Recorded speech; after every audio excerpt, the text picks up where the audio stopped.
Welcome to Kenton's videos. Enjoy the video. Start by verifying your carrier and data remaining. You need tethering enabled. On your phone, enable cellular data first, then Wi-Fi and Bluetooth if you plan to share via those. Open the hotspot or tethering settings, set an SSID name and a strong password so strangers cannot join. Choose 5 GHz for speed when nearby, 4 GHz for longer range. Once done, make sure the hotspot toggle is on and visible. You're ready to connect another device.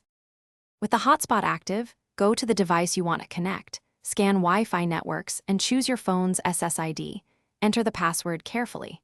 If you prefer Bluetooth or USB tethering, pair over Bluetooth or connect the USB cable and enable USB tethering in settings. Manage who connects by limiting the number of clients or using MAC filtering if available. This prevents slowdowns and unexpected charges. Once devices are connected, watch real-time data usage and battery impact to avoid surprises. To finish, optimize for performance and security. Plug your phone into power or use USB tethering to reduce battery drain.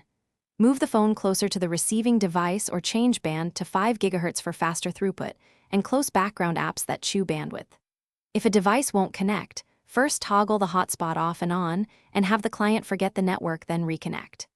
If issues persist, reboot both devices, check for carrier limits, and install any OS updates to resolve compatibility problems. Thanks for watching. Consider subscribing if we helped you.